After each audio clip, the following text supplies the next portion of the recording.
All right, everybody, welcome once again to the RecPoker podcast. My name is Steve Fredland, and I am delighted to be your host and sort of journey us together on the way here.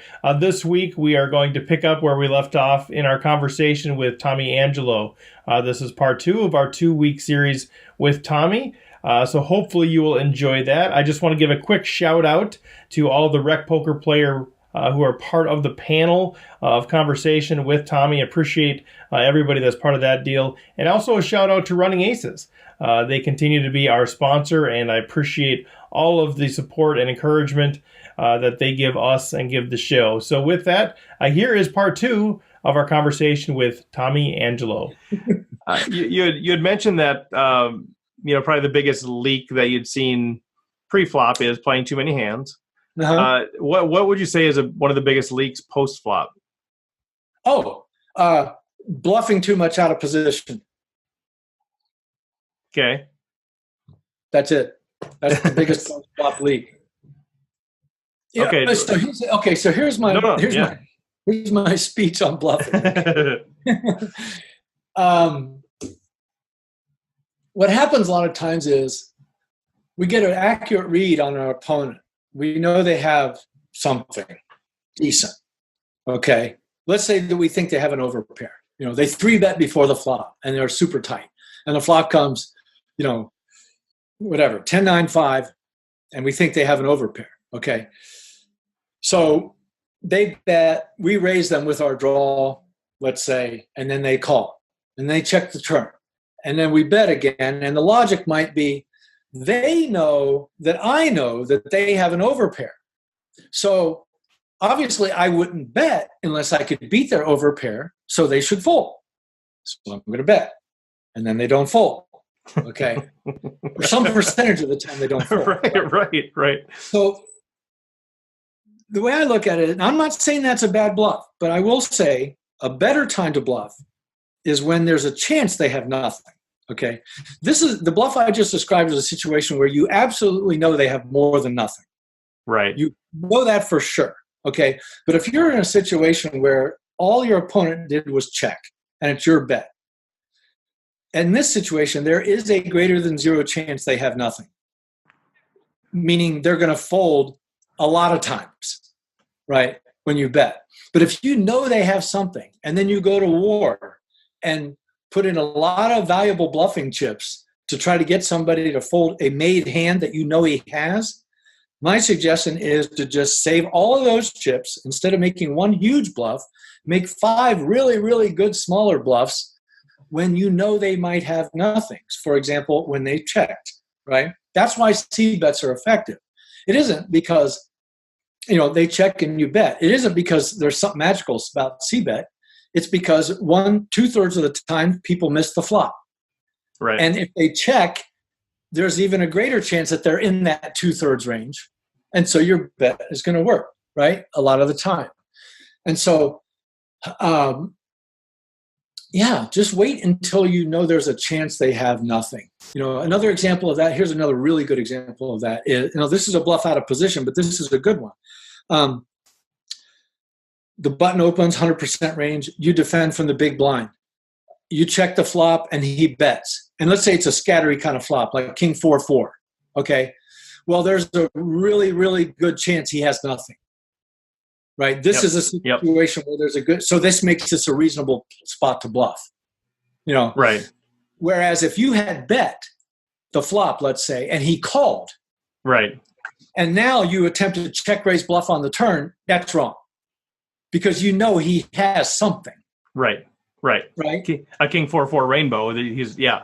Wait until there's a chance he has nothing before you. So I make a lot of medium-sized bluffs. Very, very, very few big bluffs. Yeah, and I really like that idea too of sort of thinking about it that way. Like I could run one big bluff that maybe it works, maybe it doesn't, whatever. Or I could run 5 medium bluffs, and they have a better chance of succeeding than a big bluff that. Right.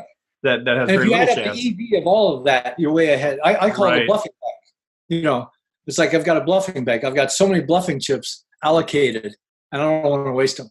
Right, and you'd mentioned, even the biggest part of that is bluffing post-flop out of position. So once again, it comes back to sort of your mantra of if you're not playing bad hands in early position, you're going to find yourself in that spot far less often as well. Exactly. You're going to have far less opportunity to make bad bluffs out of position if you're playing poor hands, or if you're not playing poor hands. Yeah. Very well. Let me pause one more time. See if the panel's got anything. Welcome, Nels. How you doing? Good to see you. Well, very good. Oh, you're fine. Well, let me shift gears a little bit then. Let's talk about some of the cool. Well, if you have something you want to talk about, Tommy, we still got plenty of time here. But I'd like to just talk a little bit about all of these years that you spent in poker. Kind of, what are some of the really cool, personalities you've met, or cool moments that you've had in poker where you're just like, man, I'm so lucky to kind of be in this, living this life, or kind of can talk a little bit about your experience as being super close to the poker community. I've had so many wonderful experiences. I mean, the thrilling time was the 90s, when I first got good enough to beat the 2040 games in Vegas, and I was able to play with my mentors. Richard Single, what's the guy? He wrote one of the chapters in Doyle's book. Played with him, but I don't know how familiar you are with Mason Malmuth and David Sklansky. Yeah, we're familiar with them. Yeah. I mean, heads are nodding. They created modern poker in 1980. Well, Sklansky wrote The Theory of Poker, and then they wrote Hold'em for Advanced Players in '87. And then the I call it the Holy Trilogy. Ray Z, Ray. When I was posted on 2+2, Ray was my favorite poster, and he used to come down from Montana and play in the Big No Limit game at Lucky Chances when I was a regular there. So I got to play with Ray a whole bunch of times. That was in the 2000s. But back in the late 1990s, I was playing at Bellagio and Mirage with Mason Malmuth and David Sklansky, my idols, right? I mean, playing with these guys. And that was really exciting. I've just had so many wonderful experiences. Bobby Hoff and Carl McKelvey are a couple old timers that come from the Doyle Brunson era, and they used to play in those games in Texas. Bobby Hoff was one of the top grinders in LA for many years, and he died a few years ago. They used to come up and play in the Big No Limit game. And I write in Waiting for Straighters about taking Bobby Hoff to the airport, picking his brain for stuff. Carl McKelvey, I have so many stories, but he's an old timer. Here's one.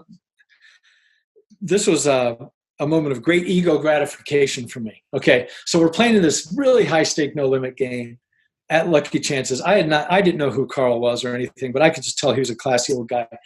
And so this can came up as a 3-way pot, and it was on the turn. And Villain won bet. I was second, and Carl was third to act behind me. And it was a really dicey situation. I tanked, and I was watching Carl, as I always do, looking left and trying to get some kind of read. I mean, I really needed to know what was going on with him before I decided what I was going to do, and I was getting nothing, right? And so I folded or whatever. And then this was back when I used to chat a lot. And I said to him, there was some talk about the hand. I said, wow, you really gave great protection. Meaning he did the highly ethical thing, which was to not give any information about his intentions, even though he had to wait forever for me to decide, right? And he said, oh, I know you would have done the same. In other words, his read on me was that I was just as ethical a player as he was. We'd only met like 2 hours before, and I was like, oh, that's pretty cool. Anyway, that's not the greatest story in the world, but I've been very fortunate to have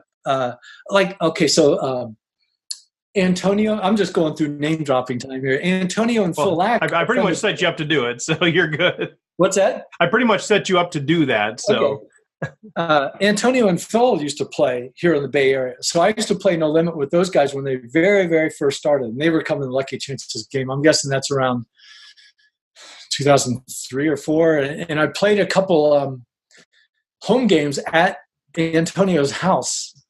And this one game, I don't know if you want a story like this. It's pretty amazing. So this was back right after, they had all these rich young millionaires coming in because this is Silicon Valley, the computer world.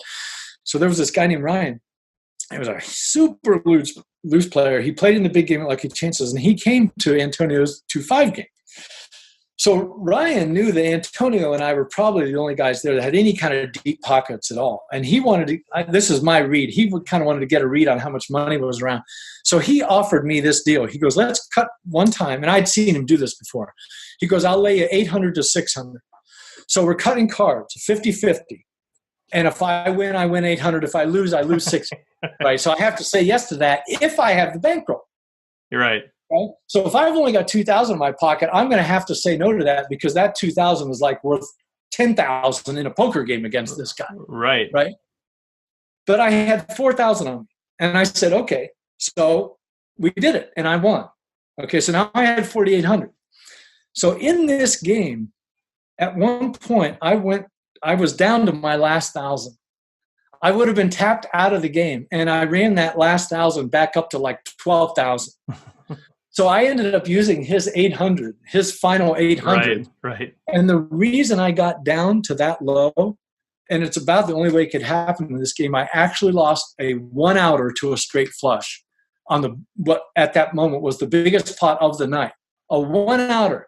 And so I'm down to my last 1,000, and this was when I don't think I'd started. I had not started meditating at all. I mean, I was like a total regular, normal spaz, right? And I'm just like, I got to hold on here. I got to play great. After losing this one outer, right? I'm like, I'm down to my last 1,000. I got to hang on. And it's funny how you remember the emotional spikes, but I remember that session. That was really, really intense. So yeah, that was good. And another one that Eric Holdren, what's his name? Big time player. He started up here too. Eric Lindgren. Oh, yeah. Lindgren. I played with him when he first started in 11. Okay. Well, yeah. Let me. I was gonna ask you a bit about some of your books and stuff too, but I know you had a list of things that you thought would be really good for us to know. I don't know if you have anything burning on your list that you want to make sure you get to as far as advice for rec players. Otherwise, we can kind of touch on some of your books. Okay. Well, I do have one thing I want to make sure I get, which is a project that's coming up with Lee Jones. So, who Lee Jones is. He worked for Poker Stars for like 13 years. Yep. He left Poker Stars January 1st, and now he's playing for a living. He's 60 years old, like me, and playing for a living, and he's starting a new coaching business. Okay. So Lee and I are going to start doing videos together. It's going to be like this, the two of us talking, and it's going to be geared toward low stakes, and it's going to be called Poker Simple.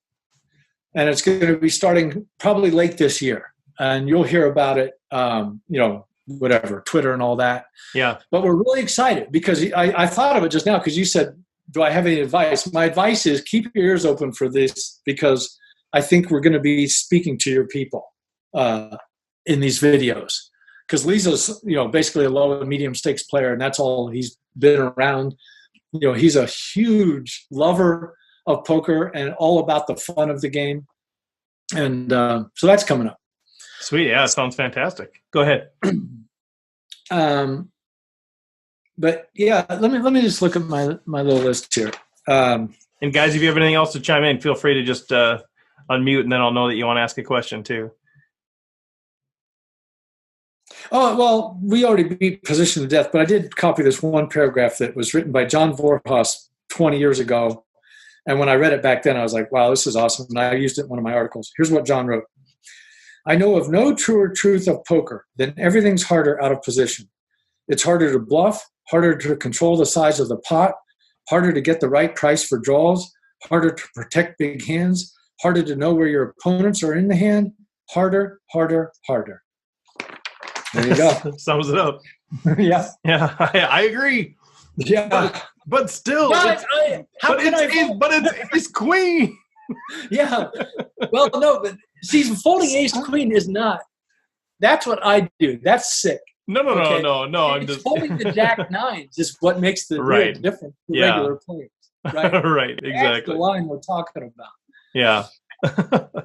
well, let's talk a little bit about. We've talked a bit about waiting for straighters. Painless Poker, I'm curious, talk a little bit about that. So, you got several books, but Painless Poker came out, I believe, in 2017. what do we mean when you talk about painless poker? What are you talking about there? Yeah.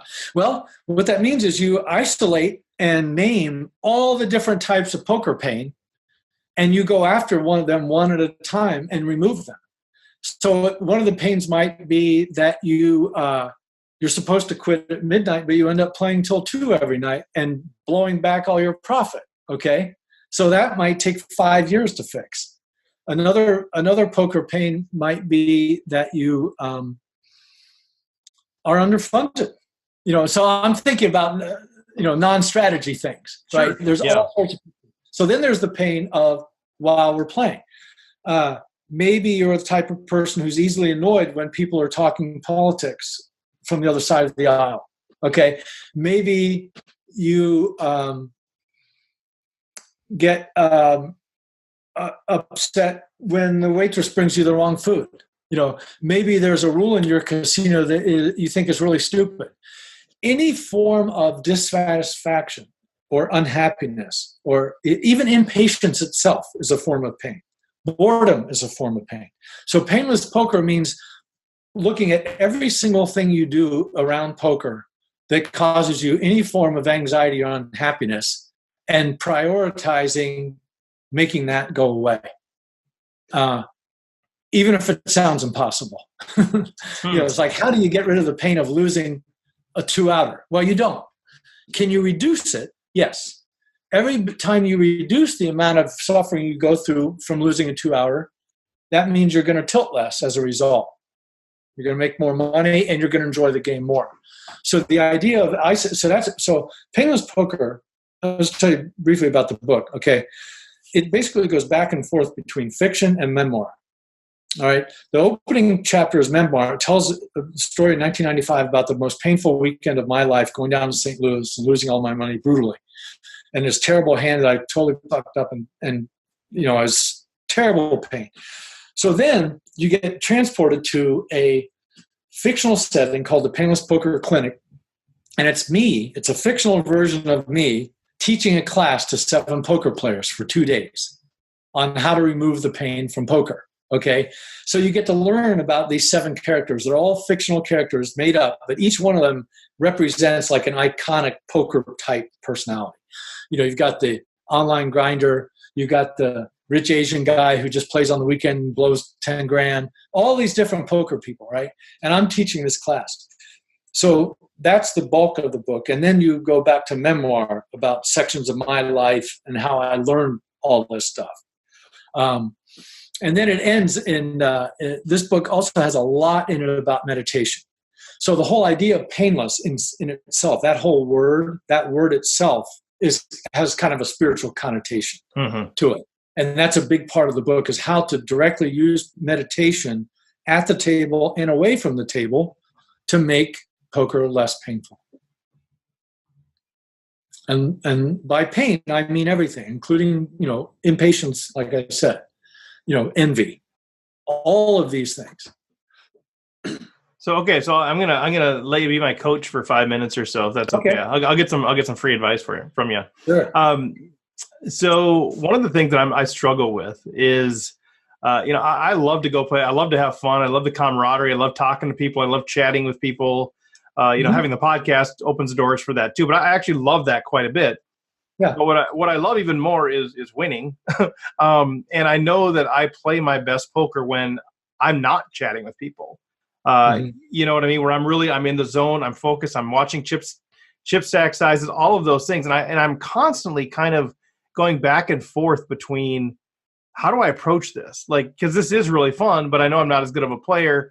Kind of going back and forth, and maybe that's unfair to put you on the spot, but I'm kind of curious what suggestions you might have. Like, do I need to just kind of get over is it all about figuring out like what do I really want from the game, or what? Like, how do I manage that sort of, or is it possible for me to play my best game while still being sort of a pleasure to have at the table?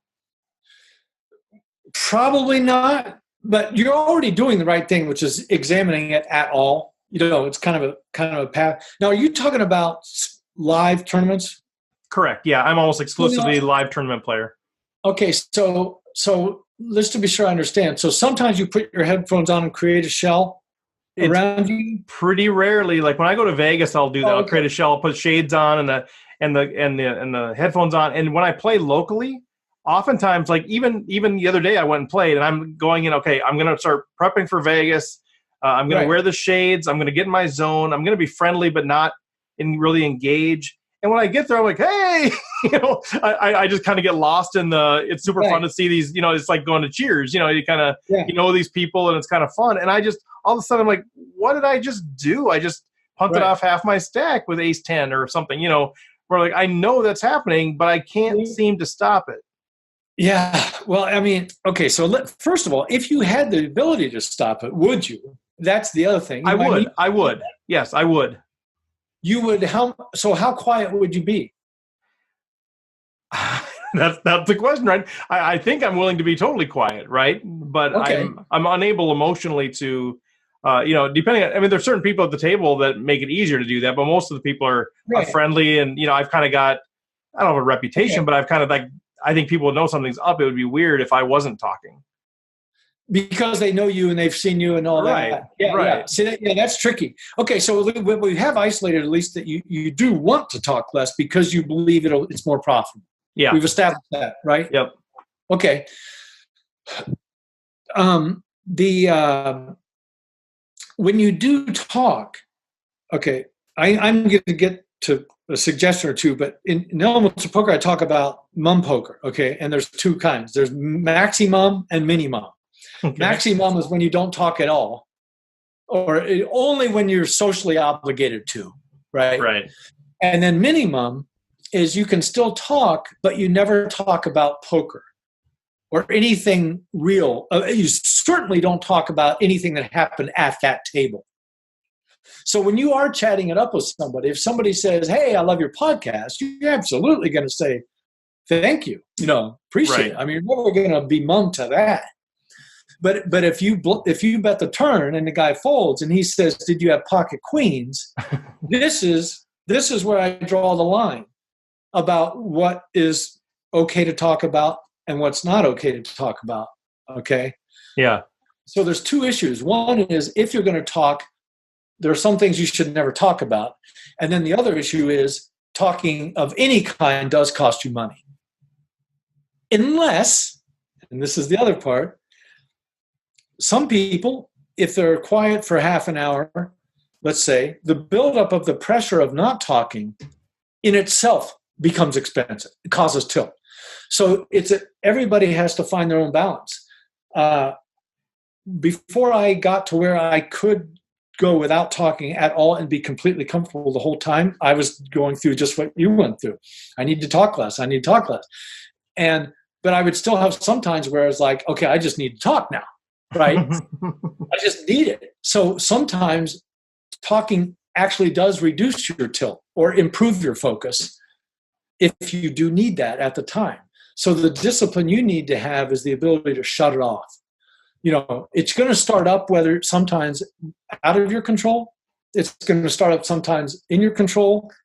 So what you need to do, and this is the same with all the tilt stuff, we're always going to lose focus. We're always going to take bad beats. We're always going to be in our C game sometimes. The real skill is coming back to A game. Yeah. And that takes training. So here's what you could do. Let's say you're chatting it up and you're feeling a little too chatty. And you messed up a hand and you're like, put the headphones on. Use a tool. Use a Band-Aid. Yep. Right? Put the headphones on. Don't make eye contact. People will stop talking to you. That's the greatest use of headphones, I believe, is to create a shell around yourself that says, I'm not interested in talking to you, especially at a tournament. I don't think people mind, right? I mean, You're not creating bad blood by doing that, even among your following, I don't think. Right. No, I think you're right. I think it's my innate sense. I want a people-pleasing sort of thing. Then I feel I don't want people to think I'm standoffish or something. That's my own issue that I honestly have to get over. I have to get over. That's why I don't wear shades usually, because I don't want people to think I'm that guy, even though I love wearing shades because I think I play better and I pick up more tells. So I think that's you kind of hit on the crux of the issue is I just need to do what I need to do to play my best and not worry about wear a hat? The rest of it. Yeah. Do you wear a hat? I usually do, yeah. Because with a hat, you can hide your eyes and you can control the line of sight very well to get some of the effect that you get from the shades of people not knowing where you're looking. Right. Which is good. Oh, that's why good. I wear it. So this That's is good. typically where I'll be. It's like I can see people's hands in their mouth, but they can't see my eyes, so they can't tell where I'm looking. Right. That's good. Rob, did you have something there? Thank you, Tommy. Yeah, I was thinking you should be positionally aware when you're talking. So if you're going to take a couple of hands off and you want to get some talking done, do that when you're under the gun. Absolutely. Under the gun plus two. And then get back to your focus when you're in those later positions. Absolutely. And that just that also reestablishes the cyclical nature of the round. And it really is. It's like you play the button, you play the cutoff, you maybe play the hijack, and then you kind of wait and do your chatting. That's good. Yeah. Exactly. Well, we got a little under 10 minutes left, guys. What other questions do you have there for Tommy? Anybody have anything? Rob? Well, I don't have anything other than to say I've read Elements of Poker. I've listened to you on a lot of podcasts. I started meditating myself probably about 10 years ago. Wonderful. But it wasn't poker related. It was golf related. I wanted to get better at my golf game. And so I think meditation is very, very powerful, a very powerful tool to get you focused and to keep you focused in poker or in anything you do in life. Yeah, so absolutely.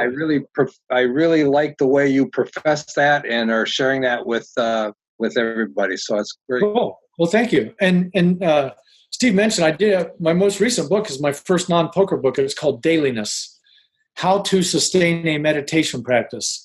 So anybody who wants to learn, my thoughts on meditation, there you go. It's a short little book called Dailiness. I'm going to check it out. And congratulations to you for having your practice going. Anybody else have any questions? John, Chris, Nels? All right. Otherwise, Tommy, what else you got for us? We got a few minutes left. Do you have anything else that's kind of burning, either strategy wise or something that you've got coming up or something you want to plug a little bit? Well, I am doing the coaching. You go to tommyangelo.com. All my articles are there. I'm doing coaching by the half hour and also by the day. You can read that if you want to do like live coaching in Vegas. I've been writing a ton of strategy articles since I've been doing the coaching. So if you go to my articles section, like the top 4 or 5 are all strategy stuff. And keep your eye out for the Poker Simple with Lee Jones coming up in the fall. And I didn't really have anything else on my list. Have you ever, we talked a little bit, but do you ever do any like group coaching? I know you do one-on-one coaching. Do you ever do like, a group of, one of the things that we're trying to do with the podcast is trying to make, premium content accessible to the everyday player, which, part of having people like yourself on there, I think does that. It does that.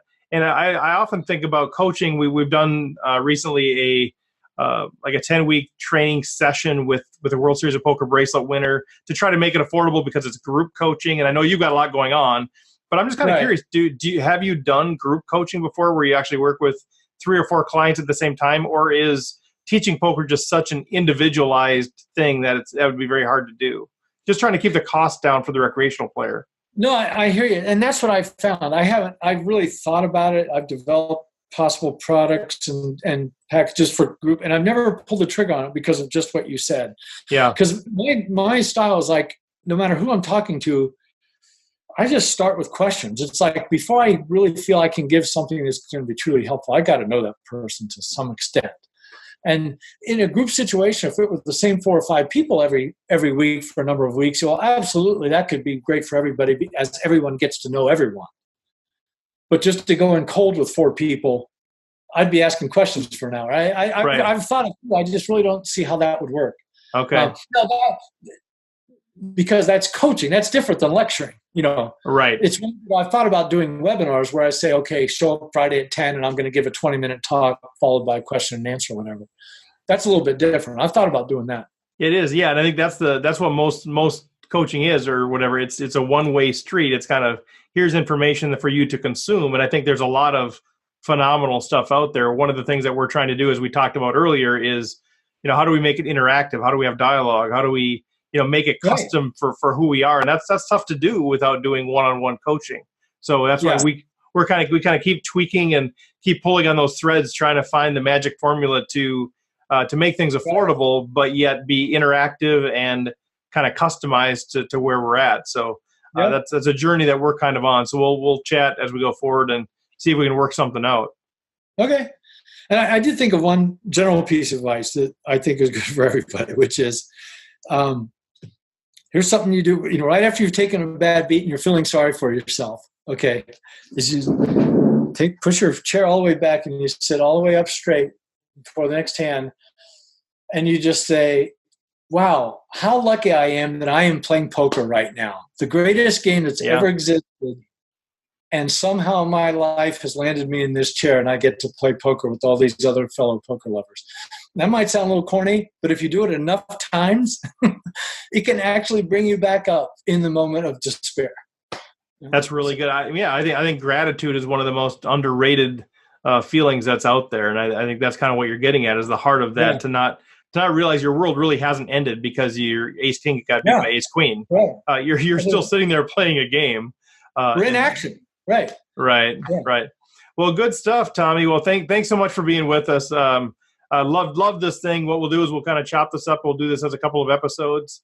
Okay. If you think of anything else that you want to share with the folks, feel free to shoot me an email, and we can make sure that we add that on the link or whatever. But on behalf of Tommy, on behalf of John, Rob, Chris, Nels, I know Taylor was with us for a while.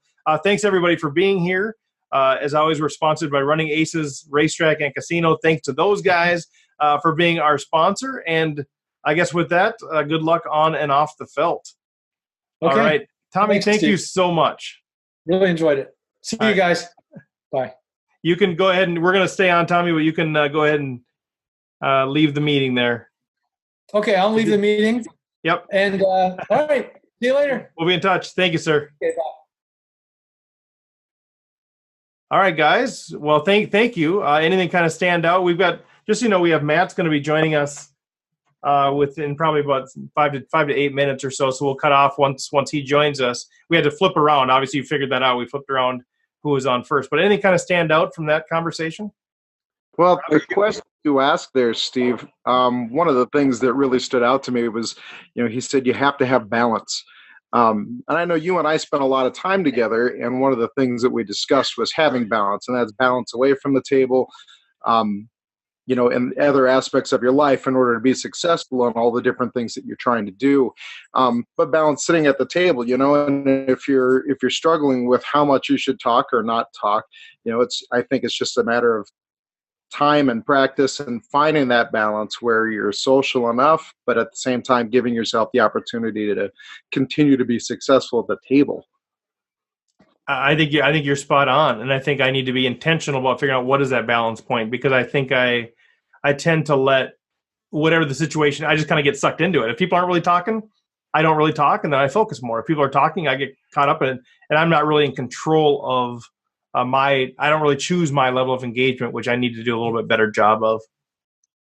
That's good, Nels. Rob, one of the things that go ahead, Rob. Do you have a follow-up, Nels? I was going to say, one of the things that I've been doing when I talk at the poker table is I consciously try not to talk about the hands. Not talk about what's going on at the table. And I have to consciously do that because it's so natural. Somebody will make a comment about a hand or this and everything. It's so natural to talk about the hand, and you really don't want to. You want to focus that conversation around the Game of Thrones or something else that's going on that you can just get distracted from it. And I would add that a little bit. That I think one of the things Fox spoke to in that whole conversation with other players is, what are you learning about them from that? So try to be intentional about trying to pick out different things about that player based on what they have to say, where they're from, what they do, whatever it is they're talking about, what can we learn about them as a player? And if you try to use that focus a little bit, perhaps that'll help you keep your focus on the game and not necessarily so much on the conversation itself. The other thing is, my father would always tell me, if you are at work but you're thinking about home, then obviously you need to have a little more time and focus at home. And I would say the same thing would be true at the poker table. If you are sitting there talking to someone and you are engaged in what they're saying and the conversation that you're having with them, then obviously perhaps there is a need there for a little different kind of balance away from the table also. So, maybe that's something you should, try to have your fingers on the pulse of, in your own life. I mean, I only you can answer that question. But yes, like you said, try to be conscious of where you're at the table and what you're talking about and how often you're drifting away from the game and your focus is falling away. Yeah, I think that's a really good point. I know it's kind of made it about me. I apologize, but in that, as we're all sort of assessing our own game, I think that's super true of me. I was in the corporate world for 30 years, and 5 months ago went out on my own, and so now a lot of my day I do some coaching and consulting and stuff. But a lot of my day I'm holed up in my office, and I'm just working on stuff, which I love because I'm an introvert, right? But so I go to the played poker and it's like, ooh, people, let me talk to people. Hey, people, how's your life? So whether it's poker or not, I think you might be onto something there too, where that is sort of that has become sort of my social arena versus before it was almost like my escape from people was to go play poker, which sounds kind of odd. But I use poker as more of an escape from my real life, and now it's become my social construct, I guess. Interesting. Good stuff. Anything else kind of stand out there? I know we kind of veered away from strategy, and I was hoping to do more strategy, and I kind of veered us away there. But did anything kind of stand out strategy-wise to you guys at all that you took away, Chris? I mean, I just the sort of the just remembering to play positionally. I mean, it's something we're always. It's pretty basic, but the way he talks about it and the discipline that it takes, I think, is really important. Because I mean, I tell myself that every time, and then I get the 7-8 suited under the gun, and I'm like, well, and especially if I've been card dead for a while, and I'm just like, well, but this could flop a monster, and so right. I just there's knowing it and doing it, and I like the way he sort of like talked about it. So I agree.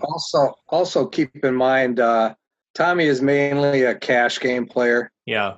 So if you're playing 100 big blinds deep cash, you can sit there forever and wait for a hand. But when you're in a poker tournament and the blinds are going up and the blinds are going up, you cannot do that. It's more stack dependent at that time.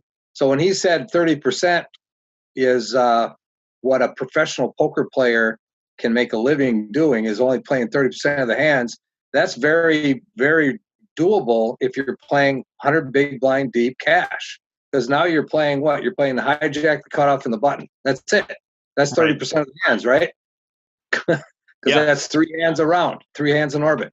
So, yeah, it's a totally different game when we're talking, tournament poker where the blinds are going up. You don't have a choice. You have to get involved with maybe less than premium hands and sometimes out of position. Yeah, I totally agree. So I think the percentages fall down. He kind of was the first one to say, oh, no, for tournament, it's a lot different. But I think he would still argue, and everybody we've talked to would really argue, that the ranges by position are huge. And obviously we know, part of that is because there's that many more people left to act after you that can wake up with a hand. But all the stuff that Tommy mentioned, it's hard to extract value, and, it's, you're not last to act. I mean, just all of those things, you can't check back. All of those things are a huge consideration. So it's beyond just, the fact that you're, people are left to act after you, that could wake up with a big hand. It's just so much more dynamic than that. And I'm still, one of the things that really kind of, I guess, knocked it home for me was, how many times I would play, hands out of position, and I would, flop a monster or turn a monster, and I just can't get value. And it's so frustrating. And kind of like what he said, I know if I'm in position, I can extract value here. Either they're going to bet at me, or I can bet and it looks, they're going to think it looks bluffy or whatever. Just nothing worse than having a monster and like, okay, do I check here? Whatever that is. So I think position is so huge. Okay. Anything else that stood out? Otherwise, we can take a little break till Matt joins us. John? One of the things I noticed or I like about it is he has an approach that kind of helps against mental fatigue. You know, he knows exactly, this is the range that I'm never opening, this is the range I'm always opening, and this is the questionable range. So he doesn't have to think about any of that stuff anymore. And he also plays around with it to see what works for him or what doesn't work for him. And I think it's fascinating. I know when I play cash, I play way too many hands, even when I'm trying to tell myself not to. Right. So it's interesting listening to his approach. I agree. That's, I went through that process of trying to figure out my opening hand ranges, and I tweaked them a little bit or whatever, but that was almost the best thing that came with that deal was just, I would just look at the, where I was in position and go, okay, 2, 3, 4, pocket sevens are better, suited, 10X, X10 are better, whatever, our offsuit, jacks are better. I just know if it's not in there, I just fold. And, maybe you need to be more fluid or whatever, but kind of to your point, John, it's just the mental energy is just like, it wasn't hard then. I pick up ace 8, I just know I'm going to fold it. I don't have to sit there and question, oh, ace 8, yeah, that seems like a pretty good hand. Queen 9, that seems pretty good. I've already decided what I'm going to play. And I think to your point that the mental energy that is saved by having decisions pre-made, for me, that helps so much as you get into the longer tournaments, especially once you're 8.5 hours into a day one, and then the next day you're going to play another, hopefully 6 hours, all those mental things that you can save, I think are fantastic. All right. Well, we're going to cut it off right there. We are joined by another guest, so we had to kind of cut that conversation pretty short, pretty quickly. But just once again, thanks to Tommy Angelo for giving us about an hour and a half of his time. Thanks to the RecPoker players who were part of the panel and others who listened in. And just so you know, you're welcome to listen in on these when we record them. Typically, it's Monday night. We just have a few people that are our panelists, but we invite anybody who wants to actually listen in. And you can actually submit questions by chat if you want during the conversation. And then at the end of the interview, you're welcome to actually join in on the conversation that we record and make part of the podcast. So you're welcome to do that. There is a link online. Otherwise, just feel free to reach out to me, Steve at RecPokerTraining.com, and I can help you facilitate that. But it's always fun to learn in community, and I know we've got a ton of people out there listening. So if you want that to be you, again, join in. You can listen in, send a chat question. You don't have to participate. You can literally just listen in, and then if something comes up that you want to ask, you can feel free to jump in there. So with that, we're going to cut it off there. Thanks again, Running Aces, for all your support, and good luck to all of you on and off the felt. Take care.